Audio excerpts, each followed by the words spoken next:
Welcome to the Mobile Home Park Mastery Podcast, where you will learn how to identify, evaluate, negotiate, perform due diligence on, finance, turn around, and operate mobile home parks.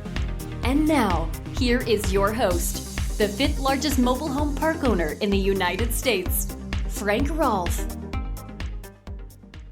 Investing and gambling should have nothing in common. When you invest, you're supposed to be using strategy.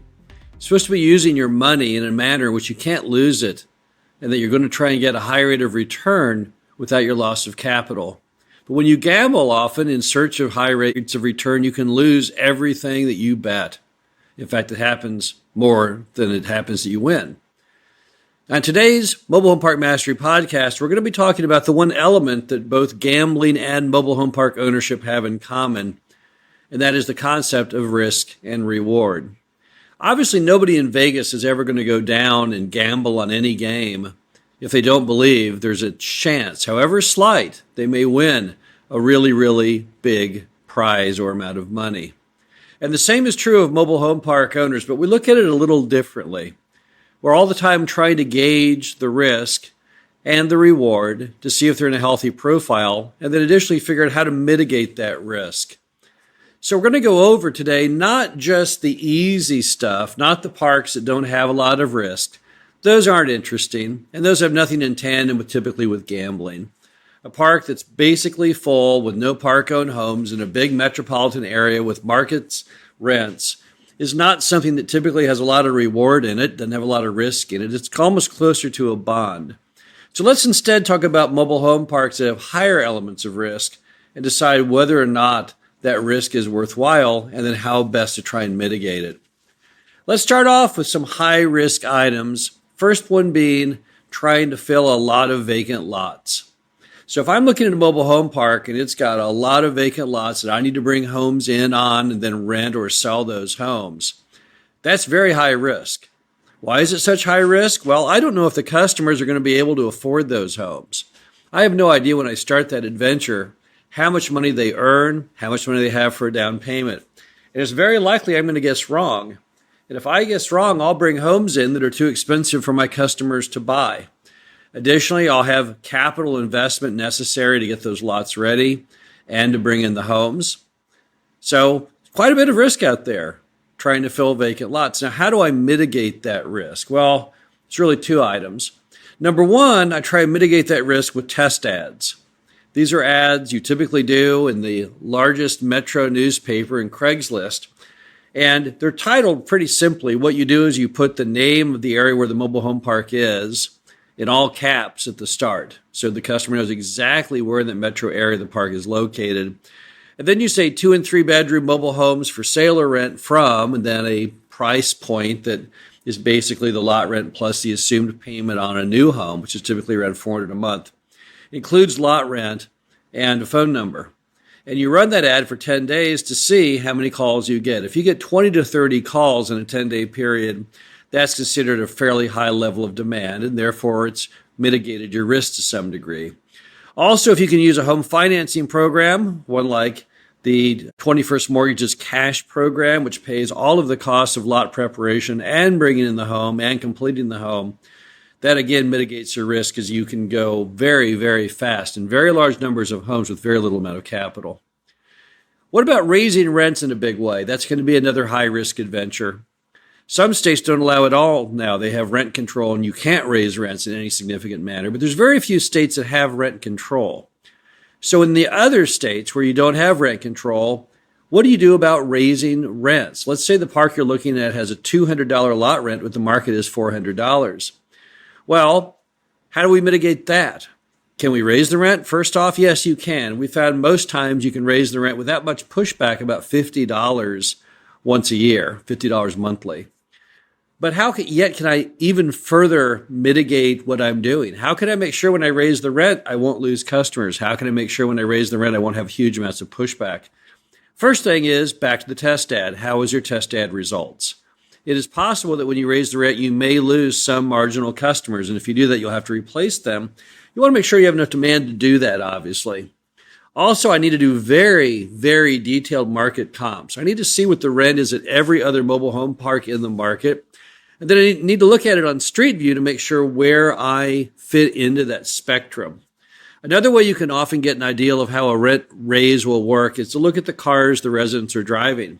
If they're driving nicer, newer cars, it means that they typically have got higher incomes. They can actually obtain debt, and therefore the increases of the rent, although you're just trying to get it up to market, will not be dealt with a greater risk of people having to end their stay in the mobile home park. Another big risk factor is private utilities. Now, what do those mean? It means well water. It can mean packaging plant, septic, or lagoon on sewer. The problem with private utilities are you're always afraid if they're going to break. You're always afraid of, in the case of water, would you potentially poison someone? And you just don't really like being in the water or sewer business. Who would? It's very expensive, a lot of risk involved in it. So how do you mitigate that risk? Well, we do, number one, great due diligence on that private water or private sewer system. Make sure that it's safe and fully compliant with the law. And also to due diligence on the possibility in the future if something goes wrong to do some kind of utility conversion to city utilities. Another risk you have out there with mobile home parks are smaller metro areas. Those can be scary. Metros of 100,000 and larger have always historically performed well because they have big chamber of commerce, diverse employment among a number of sectors. We prefer education, we prefer healthcare, and we prefer government because those rarely lay people off. They certainly never shut down. But when you have a smaller metro, you don't have as many of those kinds of employers. In fact, you don't have that many of any employers, period. So what do? Well, to hedge that risk, again, back to the test ad, how much demand is there? I want to make sure that the market has enough folks out there who are employed looking for affordable housing. So that's an important item. I also want to see really high home prices. I want to see really high apartment rents.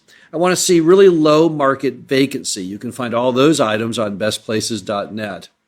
And I also just want to make sure, once again, who are the top employers in that metro?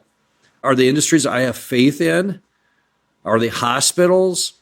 Are they universities? Or are they some private employer like Snapper Mowers? I don't really have a whole lot of confidence because I don't really know if that product is selling or if it is not. Other risk items, complicated environmental or legal issues, things regarding pollution, things regarding City Hall saying, hey, we hate your park, we want to shut you down. Those can be very, very risky. That's a very, very risky game to play. There really isn't any way to mitigate it except just wading into it and trying to solve it prior to closing. Sometimes you can, sometimes you can't. Now, are there other ways to mitigate those high-risk scenarios? Yes. Another way you can mitigate those in many ways is by getting seller financing with a very, very small amount down and non-recourse debt. You'll see that over and over again in the world of high-stakes gambling on mobile home parks, the one card that can typically change the profile of your entire deal is simply the one that includes seller financing in a non-recourse format with a small amount down. That is definitely something that will typically tip the scales more in your favor. Now, what about some other ideas when you have really, really, really high-risk parks? That was a profile of parks that have, most things working properly, but maybe one big problem. What do you do when you have parks that have a ton of problems? These parks are so rough and tumble, so screwed up, you can't get conventional financing on them. You're not even really sure if you should even mess with them. These are the kind of parks that typically they have two kinds of buyers. People who want to buy a park but don't have a whole lot of capital, so they're willing to put up with things that other people will not. Or people who are actually fairly experienced and just occasionally like to take that one wild card deal and bring that property back to life. So what would these kind of parks be? These would be things where you have massive amounts of vacancy, things where you are massively under the lot count, or the lot rent that you should have in that market, where the market itself shows all kinds of signs of distress and instability. So how do you attack those and mitigate that kind of a park that when you pull in, you can't even know where to begin? It's so rough. Well, basically, here are a couple ideas for that. Number one, back to what we said a moment ago, try and do a seller finance deal, one in which there's non-recourse debt, but in this case, one where there's almost no down payment at all. My partner Dave and I have done 12 deals that had zero down, true zero down, not fake zero down, not ones where it's zero down, Then you have to write some big checks to bring the thing back to life in the forms of capital. But things where really you're buying it for zero down. So that's one way to gain confidence, right? Because all you have at risk in that deal is nothing. And if you don't like it, you can always give it back to the seller. Another one, master lease with option to buy. This is a form that most people have never heard of, but is a great way to hedge your risk so that you're not gambling quite so riskily. So how does that work? Well, what you do is you enter into an agreement where you take over management of the park, but you don't buy it yet. And then you have the ability to buy it, typically for 3 to 5 years at a certain set price. This allows you to test out your theories without actually risking any of your own capital. If it doesn't work like you like, you can simply walk off and give it back to the seller. But more than likely, you'll hang in there and probably solve the thing. And then ultimately, you can then refi or sell the thing simultaneously with your purchase. It's a great way to do things. You really have no risk throughout, and you get to test your theory of how to turn it around without knowing if you really can, but with no downside back to you in the event that you cannot. You probably noticed in everything we just discussed that although we know that we are gambling, because in anything in life you must have risk. Every time you pull out of your driveway, you have risk that your car will break down. You could have an accident. Anything could happen. But there has to be a reward commensurate with that risk. And also you have to make sure that you are properly trying to hedge the risk that you are taking. Now, in Las Vegas, there's some games where people can do that. Certainly people who play poker or blackjack, they can in many ways try and hedge the risk by looking at the cards and trying to remember what cards have been seen. I think that's the illegal card called card counting. But even beyond that, there are typically tables of odds you can memorize of certain card combinations that are going to give you a better chance of success or when you might want to fold. But there's other games in Vegas where there's no hedging of your risk, nothing at all. If you play roulette and you put your money down on a certain number and you don't hit it, you lose. There's no way you can really hedge that. And that has nothing to do with good investing. Benjamin Franklin once said that diligence is the mother of good luck. Well, he's exactly correct. All of us need to put a lot of thought into what we're doing. We need to look at all the systems and things, all the different traits the park has. And we need to decide based on that, how do I mitigate that? And is it really worth taking the risk? Typically, a mobile home park has to give you greater reward as you take greater risk. That's what we call a healthy risk-reward relationship. So when you're looking at a mobile home park, it's okay for there to be risk. You have to make sure that whatever risk you're taking has an equal amount of reward. You would never want to do a deal that has high risk and low reward. And you would always want a deal that has low risk and high reward. And in every case, whenever any deal has risk, you should always be looking for ways to mitigate that risk to ensure that you're successful with your mobile home park investment. This is Frank Rolfe, the Mobile Home Park Mastery Podcast. Hope you enjoyed this. Be back again soon. Thank you for listening to the Mobile Home Park Mastery Podcast.